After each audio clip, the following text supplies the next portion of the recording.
iškyla klausimas, čia pabrėžti žodžiai teisingas, teisingas, teisingas, teisingas ir taip toliau. Kaip žmogui surasti tą tiesą? Nu, žinom, kad yra tam, kaip gyvenime urve, tam yra protingos knygos, tam yra autoritetai, tam yra šventi raštai, kurie žmogus turi vadovautis. Nu, ir filosofijos yra visokios, kurios vienas su kita kertasi. Nu, ir Durantas, filosofas, tokią sentenciją yra parašęs. Jis filosofas, filosofijos istorikas daugiau.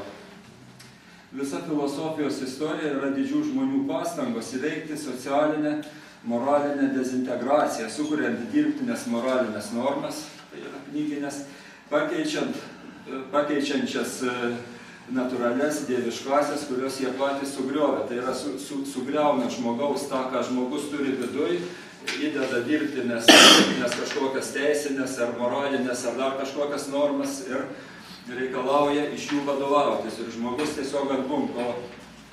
Vat vėl aš tiesiog norėčiau paskaityti šitą iš Esėjų Biblijos. Čia šitoje Evangelijoje paprastoji nėra. Kaip žmogus, nu, iš tiesų sakau jums, niekas negali būti laimingas, jei negyvena kaip dera. Čia žmonės atsakė, mes visi gyvename pagal Mozę. Ir visi jo gauti įsakymai šventame rašte surašyti. Ir tarė jiems Jėzus, nurodymų, kaip dera gyventi, neieškokite šventame rašte, nes įsakymus diktuoja gyvenimas. O tai, kas šventame rašte parašyta, negyva. Iš tiesų sakau jums, Mozė gavo savo įstatymus iš Dievo, pasakytus gyvų žodžiu, ir jis byloja apie gyvenimą. Šį žodį ištarė gyvybės Dievo lūpos ir skelbė pranašai gyviems žmonėms. Visa, kas gyva, liudija gyvybės darną. Jie teigia žolė, medis, upė, kalnas, paukščiai, dangus, žuvis, ežerai, jūros, ypač ieškokite to liudijimo savyje. Iš tiesų sakau jums, visa, kas tikrai ir gyva, labiau liudija apie Dievą, negu negyvas raštas. Viešpats sukūrė gyvybę visuose pavidaluose tokią, kad jį bylotų apie amžiną gyvenimą ir mokytų žmogaus tikrojo Dievo priesakų. Dievas juos rašė ne į knygų puslapius, bet į jūsų širdis, į jūsų dvasią. Tai liudija jūsų alsavimas, jūsų kraujas, jūsų kaulai, jūsų oda, jūsų akys, jūsų ausis ir taip toliau, ir taip toliau. Ir priesakai glūdi ore, vandenyje, žemėje, augaluose, saulės spinduliuose, jūrų gelmėse ir kalnų aukštybėse. Dabar mes turim tokią įdomią situaciją. Na, čia reikėtų grįžti prie to, irgi prie tos susitikimo, koks pagrindas šito projekto. Tai yra viena dalis dvasingumas, kita dalis ūkis. Reikėtų išsiaiškinti, kas tas dvasingumas yra, kaip mes suprantam tą dvasingumą. Nu, mes žinom, kaip paaiškinimas dvasingumas, tai yra bažnyčios lankymas, tai yra meldimasis Dievui, kažko prašinimas, Dievo garbinimas, užsidarimas kažkokioj vienuolyno celėj tarp aklinų sienų, kažko ten darimas, atsiskyrimas nuo visuomenės. Ir nu, tas toks įdomus požiūris, bet turbūt jeigu mes kalbame apie dvasingumą, tai dvasingumo šaltinis vis tik turėtų būti Dievas, ne? Nu, šaltinis. O mes kalbėjom apie pasaulėdaro sandarą. Kas tai yra pasaulis? Kas tai yra ta gamta, ta žemė, tas grožis visas aplink mus? Tai yra gyvos Dievo mintis, nes yra sukurta Dievo mintim, jo dvasios yra. Bet mes viskas atvirkščiai, mes atseit mylim, garbinam Dievą, bet naikinam, niokojam žemę, naikinam gyvas mintis ir esam tiesiog nu, tam urve, užsidarę nuo to gyvo dieviško pasaulio. Nu ir va čia faktiškai, jeigu biblinė koncepcija yra pasaulėžiūra, kuri nesvarbu, ar jeigu galime iš karto paimti kitą, nesvarbu kokia religija, ar budizmas, ar konfucianizmas, ar hinduizmas, ar islamas. Į ideologijos yra skirtingos, o Dievo garbinimo būdai yra skirtingi, bet požiūris į tuos pagrindinius esminius dalykus visų, kad ir paimkim tą dabar populiarų vedizmą, čia plintantį teosofiją. Faktiškai visur žmogus silpnas, nuodėmingas, nepažinus. Žmogus nėra savo gyvenimo šeimininkas. Aukštesnės būtybės sprendžia apie žmogaus gyvenimą, ką jis turi daryti. Turi paklusti autoritetams. Visur yra tarpininkai tarp žmogaus ir Dievo, kurie žino, kaip bendrauti su Dievu, bet kokioje religijoje. Žmonės nėra lygus. Visur hierarchinė sistema, vieni ten pašvestieji, kiti ten apačioj šudros ar kaip juos ten pavadinsim, vergais, bet esmė ta pati. Dievą reikia garbinti. Dievus reikia garbinti, bet kokioje religijoje. Kodėl garbinti, niekas nepasako. Su Dievu galima bendrauti tik per tam tikrus ritualus, per juos išmanančius tarpininkus. Visur susiję su kažkokiu tai kultiniu ritualu. Ir kitas dalykas, kad žmogus žemėje tik svečias. Tikras gyvenimas kažkur anapiliai, Dievo karalystė ne čia, Dievo karalystė kažkur kitur. Ir tai vėl faktiškai visos religijos tą patį, ar pavyzdžiui, vedizmas irgi, žmogus čia svečias, čia toks yra kaip simuliatorius žemė, jis čia tik atvyksta laikinai į žemę, atlieka tam tikros užduoties, nurodytos tam tikrų aukštesnių jėgų. Čia aš tokią knygą, kuri tikrai duoda absoliučiai kitą koncepciją ir pasaulėžiūrą. Čia, aišku, parašyta labai drastiškai, visos knygos nėra makulatūra, reikia skaityti, reikia domėtis, reikia ką, bet pats faktas, kad toje knygoje yra pateikta visiškai kitoks požiūris į žmogų. Ir jis labai tas požiūris susiję su mūsų protėviu. Tiesiog 15 ar pradžioj ten, kai Vytautas išdavė Žemaičius vokiečiam pardavė, žemaičiai parašė laišką Vytautui. Mes laisvi Dievo vaikai, tu neturi jokios teisės su mums taip elgtis. Tai vat jūs įsiklausykite šiuos žodžius, laisvi Dievo vaikai. Tai yra laisvas Dievo vaikas. Faktiškai tai yra vykdantis Dievo valią, gyvenantis pagal Dievo valią, suprantantis Dievą ir galintis bendrauti su Dievu. Tai yra iš viso visiškai kita koncepcija, kitoks pasaulėdaros supratimas, kitoks žmogaus prasmės ir gyvenimo supratimas. Tai yra, jeigu Dievas kūrėjas, jo vaikas irgi yra kūrėjas, padedantis Dievui kurti gėrį ir grožį. Žmogus stipriausia visatos būtybė, kūrėjas, kuriame yra visa visatos informacija. Mes šiuo metu neturim visos visatos informacijos, kadangi mes gyvenam urve. Ir jau ir mokslas įrodo, kad žmogaus smegenys funkcionuoja tik keletą procentų. Bet pats faktas, kad smegenys 90% nefunkcionuoja, jos yra nefunkcionuojančios ir tas pats faktas įrodo, kad jos kažkada funkcionavo, kažkada žmogus buvo žmogum. Žmogus yra savo gyvenimo šeimininkas, kuria realybę ir jam pavaldus visas materialus pasaulis. Kuria savo realybę žmogus savo mintim, savo poelgiais per šitą trivienybę. Mintis, vaizdinys, kurie materializuojasi į realybę. Visi žmonės yra lygus, visi yra mylimi Dievo vaikai. Tiesa žmoguje yra visa žmoguje, kiekvienoje ląstelėje, kaip ir Esiejų Biblijoje, Evangelijoje parašyta, ir žmogus turi tiesą tikrinti per šitos įrankius savo širdį, savo protą, savo intuiciją. Dievas nori to, ko kiekvienas tėvas nori iš savo vaikų, ko Dievas, kiekvienas tėvas nori iš savo vaikų normalus, kad vaikai būtų laimingi, kad būtų dori, kad būtų, matai, kaip ir Jėzus sakė, dora, laimingumas neįmanomas be doros, be teisingos doros elgsenos. Dievas nori bendrauti tiesiogiai, be savo tarpininkų ir žmogus gali gyventi amžinai žemėje, jis yra jo šeimininkas, kuriantis tikrovę. Ir apie gyvenimo prasmę. Jeigu mes pažiūrėsime religijos, faktiškai religijos apie gyvenimo prasmę daug nešneka, mūsų mokslas iš viso apie tai nešneka, žiniasklaida apie nešneka, švietimas nešneka. Prasmė turbūt dabar yra dirbk, pirk ir mirk. O šitą vykdyti, Bibliją vykdyti įstatymą, melstis, garbinti Dievą, klusniai vykdyti autoritetų nurodymus, budizmas nušvietimas, atsiribojus nuo šio pasaulio, nes pagrindinis pasaulis kažkur kitur. Čia taip toliau.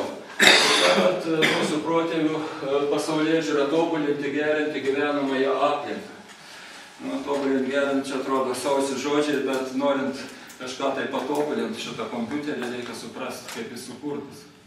Suprasti to, kuris sukūrė. Tai jeigu mes norim tobulinti savo gyvenamąją aplinką, mes turim suprasti Dievo mintis, kokia kiekvieno elemento gamtoje yra paskirtis.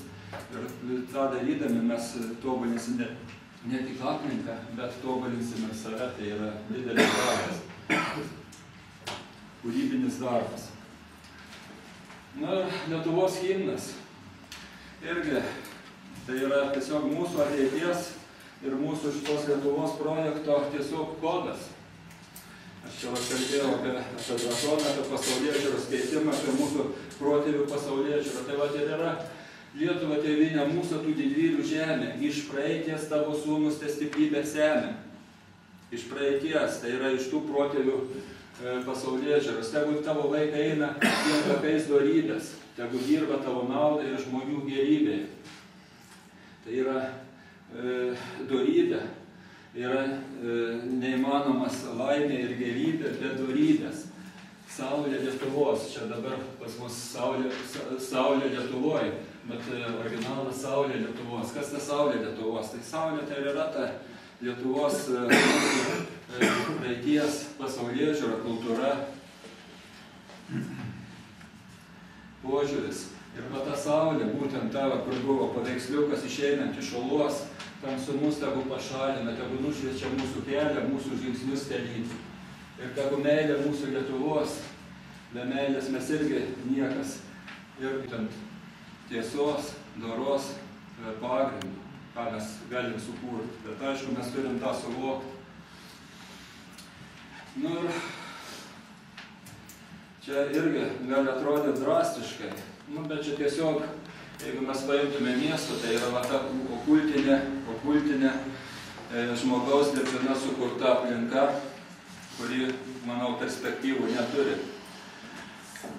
Tiesiog tas urvas ir kaimas, vis tik jis yra gyva, dieviška erdvė, sudėtinga erdvė, gyva.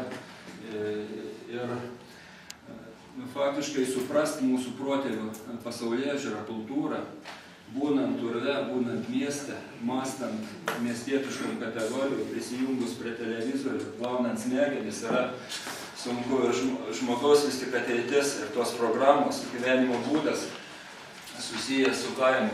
Turi būti tiesiog sukeista tie dalykai vietom. Aš nesakau, kad miestas neturi būti. Turi būti mainai, turi būti prekyba, turi būti šventės, turi būti žmonių susitikimas vieta, kaip buvo anksčiau piliakalniai, miesteliai. Žmonės susėdavo, pasidalindavo patirtim, susipažindavo, ten rasdavo savo antrąją puselę. Vienu žodžiu, vykdavo šventės, vykdavo apmokymai, vykdavo ten žmogaus tobulėjimo visokie renginiai ir taip toliau.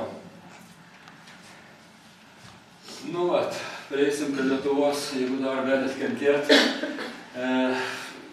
Tikslai turi išplaukti iš teisingos pasaulėžiūros pagrindų. Ką kursim, ko sieksim.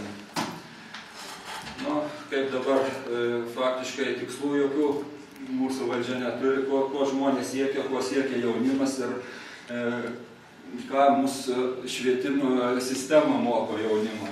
Tai yra, moko faktiškai būti tos įprastos sistemos sraigteliais, biorobotais.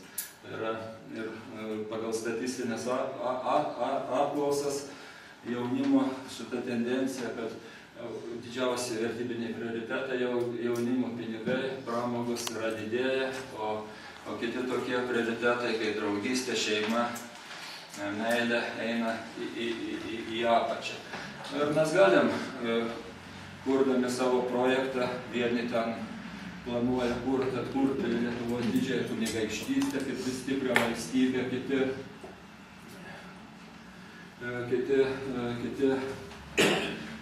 dar ką nors nuo Baltijos jūros iki Juodosios jūros, kiti tokią visuomenę, kaip ten Švedija, Kubilius nori sukurti, bet nemato, kad ten irgi yra daug bėdų. Jau vien tas faktas, kad, pavyzdžiui, laidojimas. Į tėvų laidotuvės neatvyksta 60% laidotuvių, tėvų laidotuvių vyksta be vaikų.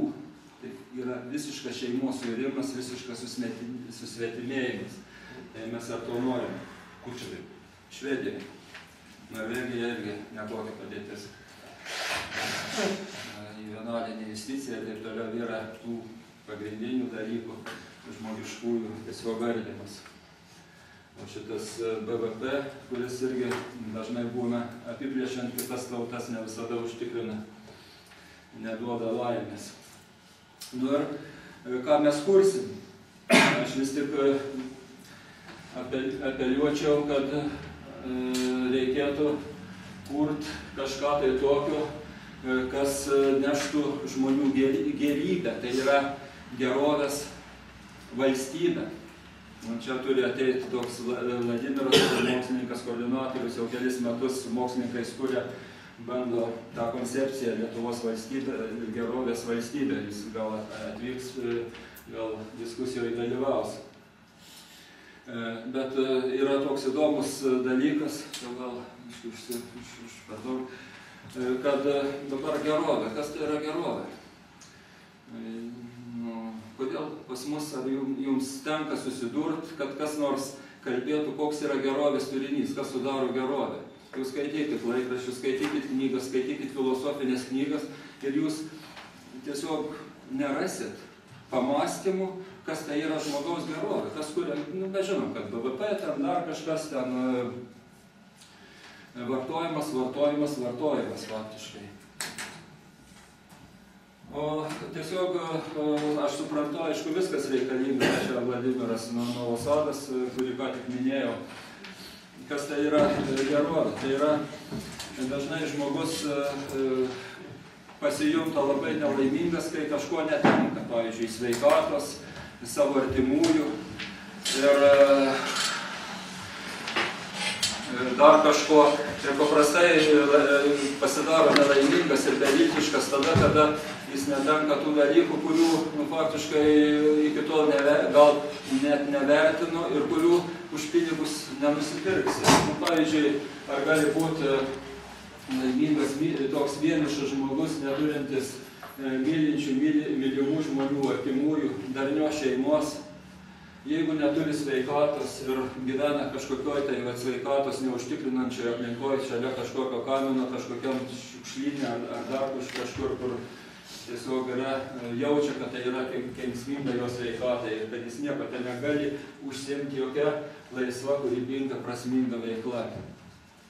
Tai vat, aš manau, šitas projektas ir turėtų kažkur koncentruotis, mano bent jau tokiu supratimu, į žmogaus gerovės kūrimą, bet aišku, įdedant tos gerovės teisingą turinį, įdedant prasmę teisingą, kaip tą gerovę pasiekėm. Aišku, tai, ką aš visą čia kalbėjau, tai yra tokie dalykai, labai ideologijos pakeitimas vyksta, baisios revoliucijos, kruvinos, žmogaus pasauliečiaus pakeitimas dar skausmingesnis ir ilgesnis procesas, bet, kaip minėjo Gintaras, prie to susitikime laikas labai yra susispaudęs.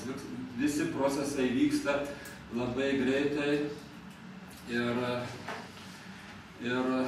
turbūt vyksta negrįžtamai pasikeitimai. ir vyksta ir pasaulėžiūros pasikeitimas, ir gyvenimo būdo, ir visų vertybių perkainojimas. Ir aišku, galima tai įvardinti dar kaip ir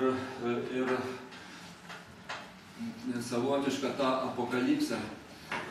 Tai yra vieni šiandien, kiti ten, bet tai yra kiekvieno žmogaus apsisprendimas, ar jis gyvens urve ir žus, ar jis išeis į šviesą, pajus kažkokius nesklandumus, skausmą ir paskui pradės tą savo normalų, turiningą, prasmingą gyvenimą. Tai vat, tiek norėjau pasakyti. Ačiū uždėmesį. Jeigu kokių ten klausimų ar diskusijų dar. Galiu paklausti? Prašau. Ar esu Valdas Stogna? Ar esate girdėję apie valstybės pagrindą, kurį Sarmatų grupė kūrė? Esu girdėjęs. Kaip paskutinė versija? Ten yra, paskutinis gal ne, ten yra gana stiprus dalykas, bet vėl problema yra tame, kad jis buvo sukurtas vis tik tos vedinės pasaulėžiūros pagrindų ir kas ten yra, iš karto fiksuojasi žmonių hierarchinė sistema, kaip pat žmogus užfiksuotas vieni žiniai, kiti ten kariai, kiti ten ūkininkai, kurie ten, o kiti jau ten tie šūdros. Tai yra žmogus, vis tik yra žmogus, ar jis yra bet koks žmogus, jis mūsų dabartinės sąlygos, tas urvinis gyvenimas suformavo mus tokius, o ne kitokius gyvenimo sąlygos. Mes nežinom, kas mes esame iš tikrųjų. Mūsų smegenys, jeigu dirba 1 ar 2%, mes nežinom, kas mes esame. Jeigu mes išnaudotumėm savo potencialą, visi mes būtumėm žiniai, nebūtų tarp mūsų šūdų. Tiesiog visi žmonės yra skirtingi, kiekvienas turi savybę, tam yra įdomumas, grožis, įvairovė, bet visi mes esam žmonės. Vieną klausimą. Ar jūsų projektas tinka tik tai Lietuvai ar kitoms valstybėms? Šitą projektą, manau, kad jis suprantat, pasaulėžiūros turi tie dalykai įvykti visam pasaulyje. Vienoj valstybėje yra labai sunku ką nors pakeisti. Toks globalinis pasaulinis projektas. Vis tik jis yra pasaulinis, bet tai nereiškia, kad mes neturim galvoti, nedirbti, nes mes savo mintim kuriam realybę. Ir Lietuvos, ir to paties pasaulio. Ir tie dalykai, ką aš nekėjau, tai nėra kokie ten, jie vyksta pasaulyje, jie yra realūs. Ir dar vienas klausimas. Pasakykime, apie tuos dalykus, ką jūs pasakėte, ar būtų galima pakalbėti neprisimenant religijos, o visiškai religijos? Ar būtų galima, sakykime, nekalbėti apie religijas, apie tikybą, bet pabandyti tą patį, danešti iki žmonių, bet nekalbant apie religiją? Nu, viską galima, bet išeina labai toks vienas iš labai svarbių komponentų žmogų formuojančių. Žmogaus tam tikrą tipą formuoja religijos. Labai tinkamą valdyti tipą. Kaip čia vat yra Dostojevskis kažkada pasakęs, sako, aš atsiprašau, Dostojevskis yra pasakęs, kad kažkaip išėjo, jis rašė, kad nori, kad kalbėčiau apie kažkokią esamą situaciją, bet neleidžia kalbėti žydų klausimą. Sako, neįmanoma apie žydų klausimą, norint suprasti, kas vyksta pasaulyje. Aš čia nekalbėjau apie žydus, bet galima nekalbėti ir apie tą, galima nekalbėti apie tą. Visko galima. Ar galima sėdinti ir dabar klausimą, Algirdas kėlė Vytautai ranką, Algirdas, o paskui dar yra, matau, norinčių paklausti. Matau jūs. Jūsų ta informacija eina toks vientiso kvanto forma informacinė. Ir aišku, jį taip nepasiruošusiems žmonėms, jeigu čia tokių yra, tai jiems keli tokie, jiems aišku sudėtinga. Todėl aš norėčiau tokius 2 klausimus. Pirmas, ar jūs, ruošdamas visą savo pranešimą ir visus kitus, kuriuos ir anksčiau esu matęs, jūs omeny šiaip jau laikot tą teiginį iš tų šaltinių, kurie aš čia įsiverčiau tą teiginį. Viskas vyksta geriausiu įmanomu būdu. Dievas tobulas ir jo planas taip pat. Mano toks laisvas vertimas. Va šitą jūs laikot omeny, va šią tezę, ruošdamas visus savo pranešimus ir viešus. Nu, matot, koks Dievo planas.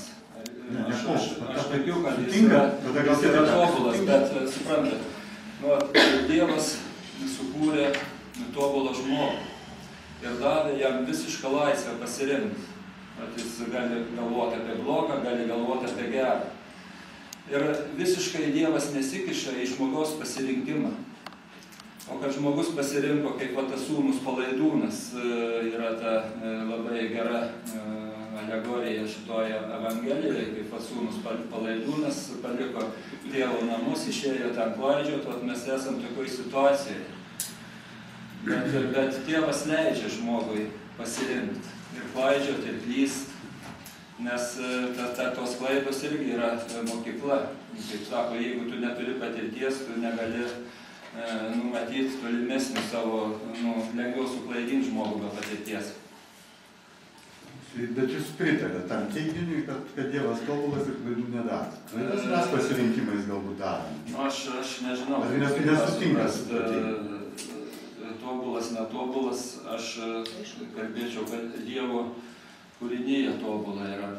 O Dievas pats klyst gali. Irgi to. Aš sakau. Čia neįsiteiskit, aš tikrai, aš jūsų labai gerai visą tos esu anksčiau išklausęs. Algirdai, o tavo teiginys koks yra? Todėl, kad aš einu prie kito klausimo. Tai pasakykit, Iš jūsų pranešimo, jeigu galite atidaryti, nebūtina, kur jūs pateikėt 3 tos koncepcijas biblijinė ir paskui teigiamą Anastasiečių. Tai va šitą, sako, grįžti tokią va. Ir dabar žiūrėkit, jeigu Dievas yra tobulas ir neklystantis, tai automatiškai va čia kas surašyta, truputį kertasi su šita teze. Arba tokia mintim. Kodėl? Todėl, kad žmogus parašytas iš didžiosios raidės kūrėjas, jisai parašytas visur, kad tiesa yra pačiame žmoguje, o ne objektyviai egzistuojanti nepriklausomai net nuo mūsų požiūrio, taip, jinai konkreti kažkokia, bet ne mes ją kūrėm, jinai yra tiesa, mūsų tikslas ją pažinti. Toliau reiškia, su to absoliučiai sutinku, kur Dievas ten su kiekvienu nori bendrauti tiesiogiai be tarpininkų. Toliau reiškia, žmogus savo gyvenimo šeimininkas, kuriam per įvairius tokius ten, kuriam pavaldus. Reiškia, vėlgi kartasi su tą pradžioje, kur Danutė ten buvo įsiterpus vienu momentu, mano požiūrį. Reiškia, jeigu mes darna yra tokia, sutvėrimas, sutvertas tas dalykas jau yra, jūs minėjote matricą, nes jeigu matrica yra, tai reiškia nėra, jinai ne mums pavaldi, mes esam jos dalis atsakingoji galbūt, kadangi mums suteikta sąmonė. Tai dabar net nežinau, čia toks tarsi klausimas, tarsi koks.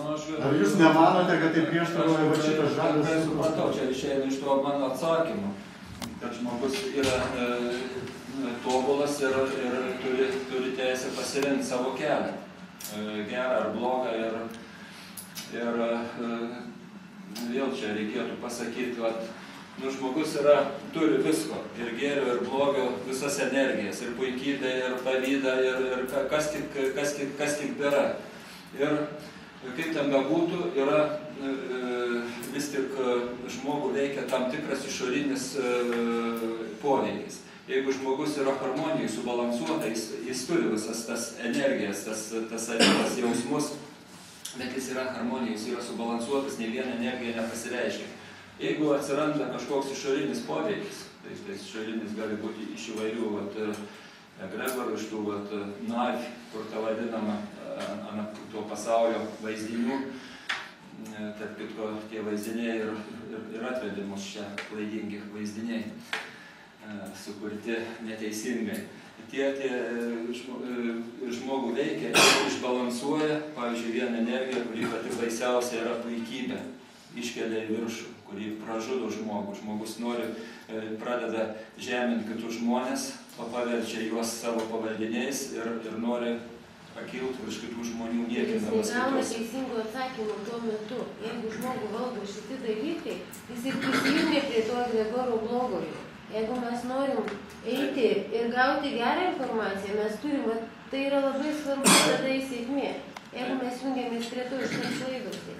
Ar galime pabandyti paieškoti tos geros informacijos? Jeigu norime, tai pabandykime dabar eiti ir gauti tą gerą informaciją. Ar yra dar klausimas? Paieškoti visi. Tai yra, matau, Vaidas ir Antanas klausia. Vaidai, Taip, tai aš pasistengsiu trumpai, kad neįvysti kelių savaičių diskusiją. Čia buvo taip, kad čia kol kas man visas šitas pristatymas, jisai labiau buvo panašu į sektą. Aiškiai, kur viena tiesa, visa kita melas yra maždaug tarp tiesos ir melo, kova tarp tiesos ir melo. Čia iš asmeninės patirties, 18 metų aš prakariavau visą ir pati idėja tai, kad tai yra tiesų yra daug ir tai yra subjektyvus, visiškai subjektyvus dalykas. Musulmonai, jie yra teisūs, jie nori užkariauti pasaulį pagal savo ideologiją, tai yra pasaulėžiūra yra daug. Aš sutinku su siektinumu. Tai, ką jūs sakot, tai yra... Aš juos matęs, aš su jais diskutavęs tais pačiais. Bet mes nenukreipkim šitą, aš tiesiog šneku apie siektinumą, kad siektinumas tvarkoja. Bet ir po to klausimas, tai jisai prieis prie šitą, kad yra, kaip pasakyti, nenuvertinti kitų, kurie yra kitoj pusėje. Nes čia gaunasi, jūs neteisūs, mes kuriam tiesą, čia gaunasi gėrio plėtimasis, atsisakant kovos su, taip sakoma, blogiu, aš sakau, su kitom tiesom. Jie turi kitas tiesas. Jie yra teisūs, jis priešais mane, aš turiu jį ant taikiklio, aš jį nušausiu. Nesvarbu, tai nebaisu, bet aš pripažįstu, kad jisai teisus, jis turi savo tiesą. Ir čia gaunasi tas, kaip pasakyti, tas bipolizmas yra, kad jie kitoj pusėje, jie turi savo tiesą. Ir klausimas, ar jūs nebijote tos pačios, kai jūs pačioje pradžioje vienas iš pirmųjų buvo, apie karą, apie maždaug apie taikos misijas, va čia aš visiškai sutinku. Visur yra tik tais karas, taikos misija tai yra tik tais pavadinimas, tai yra afišė. Jūs nebijot, kad pas jūs vieną dieną atvažiuos taikos misija ir jums užmes keletą bombų, kur užrašyta demokratija. Nes jūs kūrėte, nenumatydamas gynybos. Čia yra, kaip pasakyta, atsisakant kovos ir einant vien į kūrybą, jūs rizikuojate atsidurti šitoj pozicijai. Yra kai tie kaimeliai biologiniai, kurie valgo savo išaugintą, tai yra nuostabu. Vieną dieną ten atvažiuos buldozeriai, reikia užrašytą maksimą ir jie ten pasakys maksimą. Tie kaimeliai bus sutraiškyti, nes jie nepasiruošė tam. Čia gaunasi va šitas vienapusis judėjimas, jūs rizikuojate atsidurti sieną. Jeigu tokių kaimelių bus, pavyzdžiui, milijonas ar milijardas. Jeigu jie neruoš kitos pusės, juos tikrai vieną dieną atvažiuos. Visi tie kaimeliai gimsta galvoje visų pirma. Aš noriu pasakyti, kad Gandhi, kaip laimėjo prieš anglus, pirmas iš jo kovos metodų buvo koksai. Nepirkti anglų produkcijos, boikotuoti šitais dalykais. Ir tas privedė taikiu būdu, privedė prie pergalės. Tai čia yra, tai mes kalbam apie paruošimą, o nesunaikintą idėją, sakykim. Mes kalbam apie paruošimą, nesipriešimą, taip. Kitas klausimas. Buvo klausimas ir iš pradžių greičiausiai, aš Antanas Zalieckas ir mano pasaulėžiūra ir tikslai yra, kaip padaryti Lietuvoje ar bendrai žemėje geriau gyventi. Tai štai tos idėjos skatinamas ir Algirdas Mačiulaitis šiandien man iš ryto paskambino, davai atvažiuok bus tą temą. Deja, aš tos temos neišgirdau. Minties tęsimo. Ir buvo klausimas, ar jūs čia atsitiktinai papuolėt, ar jau atėjęs su tam tikrom nuostatom. Tai aš papuoliau atsitiktinai ir deja nesupratau, ar mes ilgai diskutuodami, filosofuodami padarysime kažką geresnio tautai, pasauliui. Nepadarysime, broliai mėly. Atsipeikite. Čia yra, aš dar ir nesupratau, ar čia daugiau religinės pakrypos, ar daugiau kažką tai padaryti dėl žmonijos geresnių. Žmonėje padaryti vieną, ką mes padarysim, ar ten turkai, ar ten rusai buvo, ar anglai atėjo. Ir jeigu mes nematysime blogio teisybės ieškojimų, na, tai filosofuokim. Sukursim dar vieną sektą, dar toliau, ten į dievus tikėsim ir taip toliau. Nieko iš to nebus. Vadinasi, vienintelis yra pasiekti gėrį ir kažką tai pagal gerbiamų Švanio pranešimą atradus to, kad ieškot, tai mes turim nustatyti blogį. O blogis yra teisėtvarkoj, Ką jie daro? Tai mūsų vienintelis būtų pasiūlymas mano, žmonės, junkimės ir neieškokime, o kovokime už tiesą. Ir dabar kas gaunasi?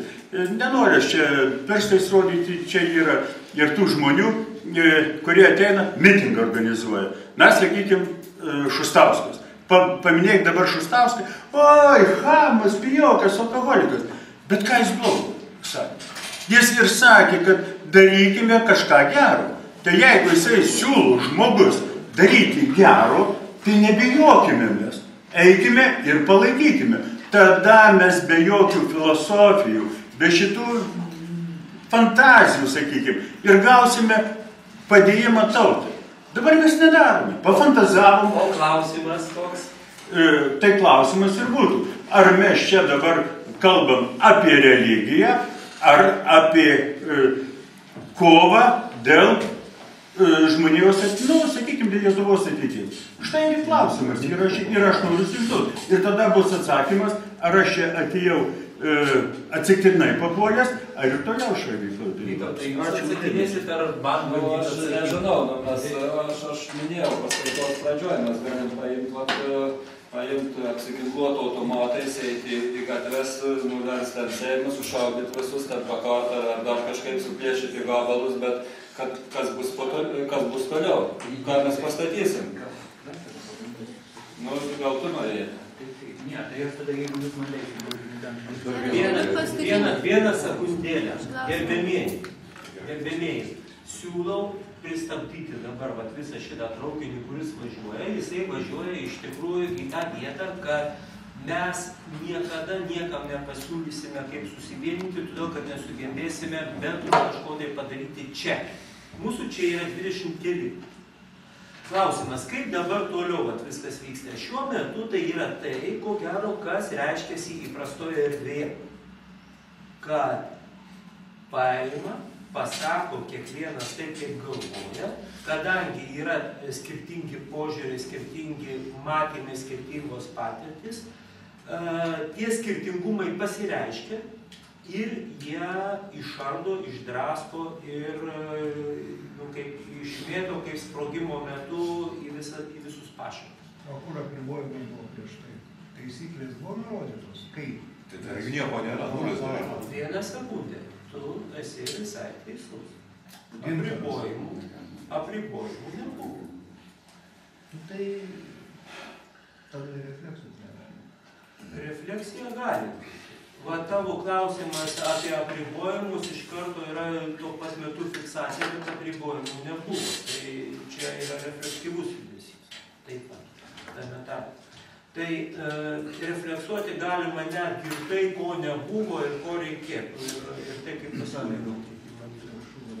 Gal leis atsakyti prieš tai klausimą nebaigė. Baigim, teskim gal klausimų atsakymų tas iš temos. Būkim temos. Mes nebaigė atsakinėti klausimus. Susijusiu ir su jūsų tuo pasakymu, kad mes čia susirinkę skirtingas tiesas turim, skirtingas nuomonės.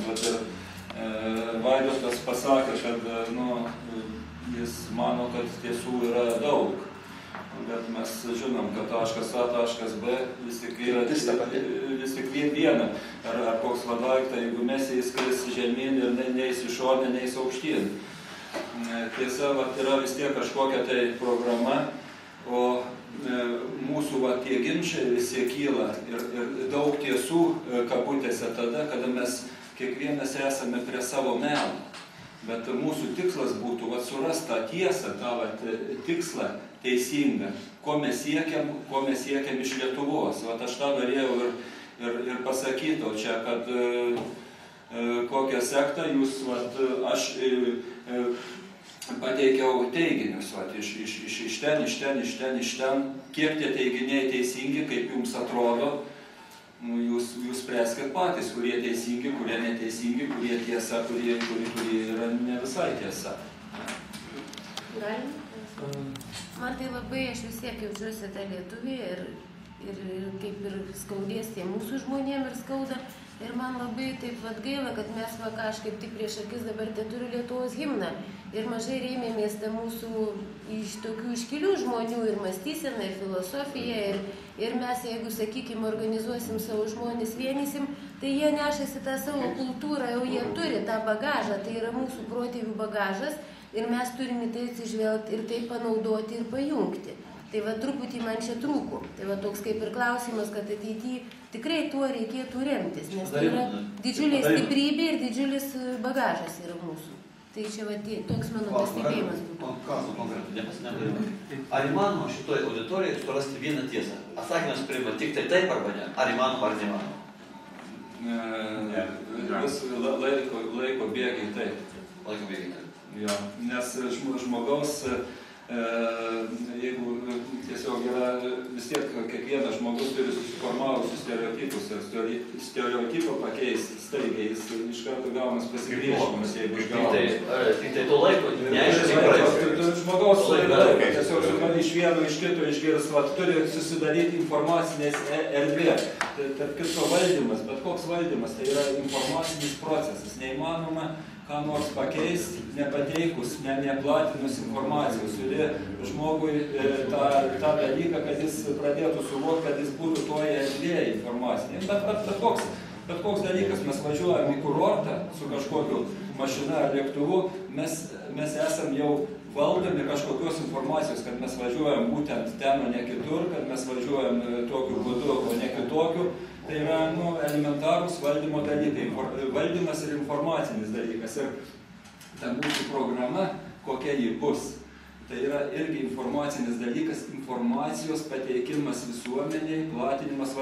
Šitą yra Vladimiras, kuris kuria gerovės programą. Ir aš manau, didžiausias trūkumas tos programos yra, kad nėra jokio informacijos arba beveik jokio informacijos pateikimo visuomeniai, nėra platinimo, nėra supažindinimo visuomenė, kad keistųsi požiūris į tuos dalykus, kurie tikrai yra daug ten teisingų dalykų ir svarbių dalykų, bet visuomenė apie tai nežino ir jie negali priimti. Gal replika vieną repliką, trumpa. Tai galbūt reiktų atsakymą taip suformuoti, nesurasti vieną tiesą, bet surasti prieinamiausią tiesos variantą tai auditorijai arba tai publikai, nes žmonės skirtingi ir numatyti, pavyzdžiui, ar mėnesių reikės, ar metų, ar 10, kad mes prie vienos tiesos neįmanoma. Tai tiesiog taip ir formuojasi, man atrodo, tas kažkoks tai... Galima būti pavadinti tikslu, netiesa. Gal nesate kaip klausimo taip, kaip susikalbėti skirtingų pasaulėžiūrų arba stereotipų sistemų žmonėms? Kokie būdai yra ir kaip mes galim susikalbėti? Būdai yra vis tik, yra būdai, kada žmogus pateikia Atsiprašau, kolega, viskai dabar jums kaip moksliškai, kada jis kalba tiesa. Dabar atsakymas mokslinis, savoka tiesa yra subjektyvi. Supratau?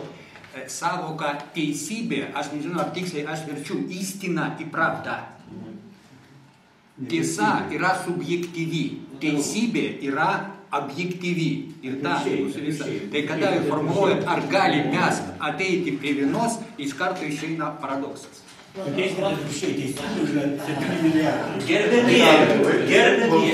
Gerbėmieji, galbūt dabar klausimas yra toks. Tu norėtum tęsti? Klausimų atsakymų sesija. Tema yra labai svarbi. Kartuoju dar kartą. Tokį informacinį kvantą žmogus Kaune įgarsino pirmą kartą. Reiškia, visi šitie, kas čia kyla tos problemos visos, dėl to, kad iš tikrųjų be galo daug informacijos ir dalis praslydo prausį. Mes su Valdu toj temoje esam daug metų, tai mes gaudome šiek tiek ir mums lengviau. Reiškia, per klausimus atsakymus galima šitą dalyką išaiškinti, o Vytautas yra labai, lietuvių kalba aš nieko geriau nesu girdėjęs. Kas lietuviškai tą temą Lietuvoje kalbėtų, va šitą. Tai aš prašyčiau, jeigu kolegos neprieštarauja, tai tęsti klausimų atsakymų ir kol Vytautas atvažiavo tokį kelią, išnaudoti tą galimybę ir plus jo rekomenduotą žmogų po to. Galėtų mus įvesti į tą sektą, kurio informacinis kvantas yra... Tai jokios sektos nėra. Turininis kažkoks tai... Tai va, įvedė. Informacinis kvantas aš girdžiu iš tavęs. Ar tu gali šitoje vietoje atskleisti ir mūsų įvesti į tą sritį, iš kurios ateina informacinis kvantas kaip daiktas? Geriau už Vytautą aš tikrai lietuviškai ir taip artikuliuotai nepasakysiu. Supratau. Išskyrus tas kitas dalykas. Ačiū. Jūs apie informacinį kvantą galite mums ką nors pasakyti. Nu, aš čia tik pavadinimą panaudoju. Na, tai šaltiniai, tai čia aišku, senai. Galime Šaltiniai iš įvardinti. tikrųjų yra Nu, čia aš turbūt pratęsiu tą Kiek tų šaltinių nelabai. yra šiam momentui? Gal tęskim klausimą. Vieną sekundę. Algirdas siūlo šitą dalyką, kadangi yra energijos ta kryptimi judėti.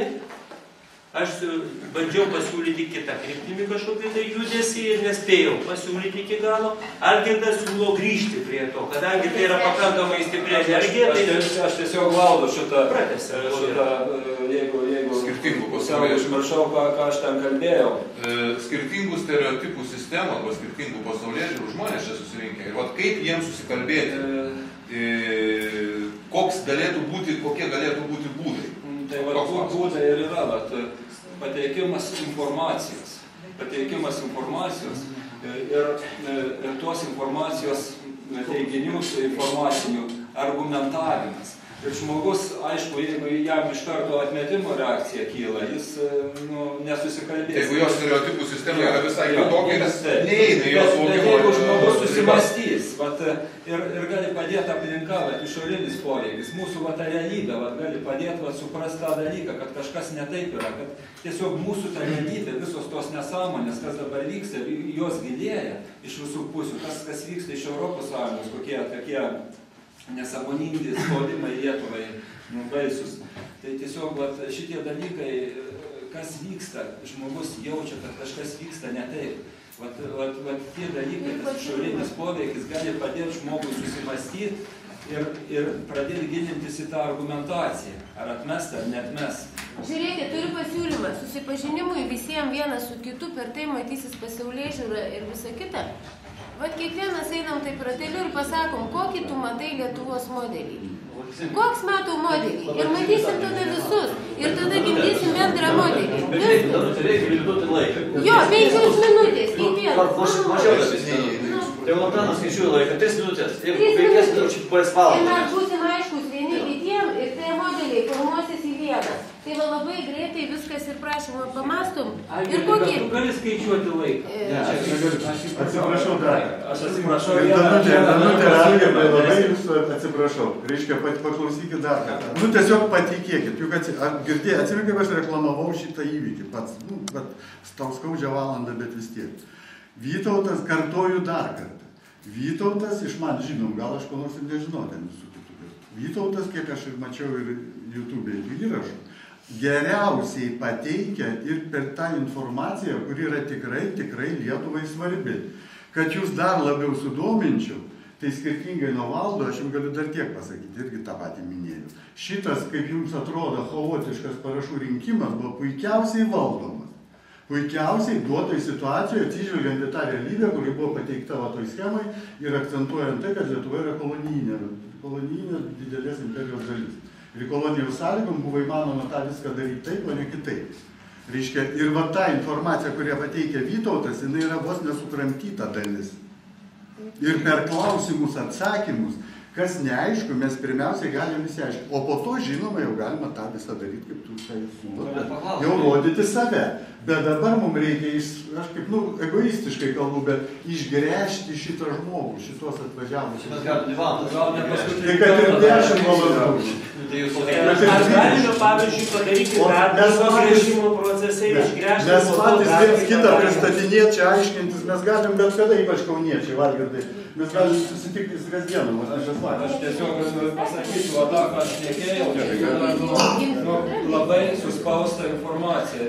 Gali būti daug teiginių, bereikiamos argumentacijos dėl laiko stokos. Čia galima suskaldyti kelias dalis ir padaryti paskaitas, gana ilgas kiekvieną temą.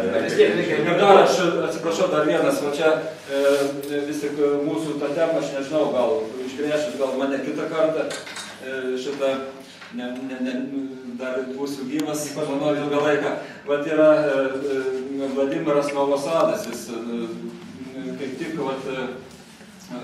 būtų proga, kad jis pristatytų 4 metus jau kūriama Lietuvos gerovės projektą. Gal tai būtų kažkas naudingo ir šitam Lietuvos projektui, tiesiog jeigu neprieštarauja. Aš nežinau, kiek laiko, Vladimirai.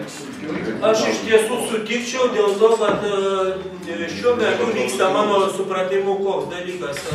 Kauno ratelė spontaniškai sukviestame yra pažindinamasi su žmonėmis iš Klaipėdos ir su žmonėmis iš Vilniaus. Tai manau, kad šitas momentas yra pažindinimosi momentas, o toliau galima bandyti žiūrėti toliau, kaip toliau elgtis ir kaip organizuotis. Mano kolega, kuris buvo ir išėjo, jis teisingai sako, o apribojimai buvo įvesti, ne? Todėl vyksta taip, kaip vyksta, ir jeigu kam nors sunku, aš kviečiu kantrybės.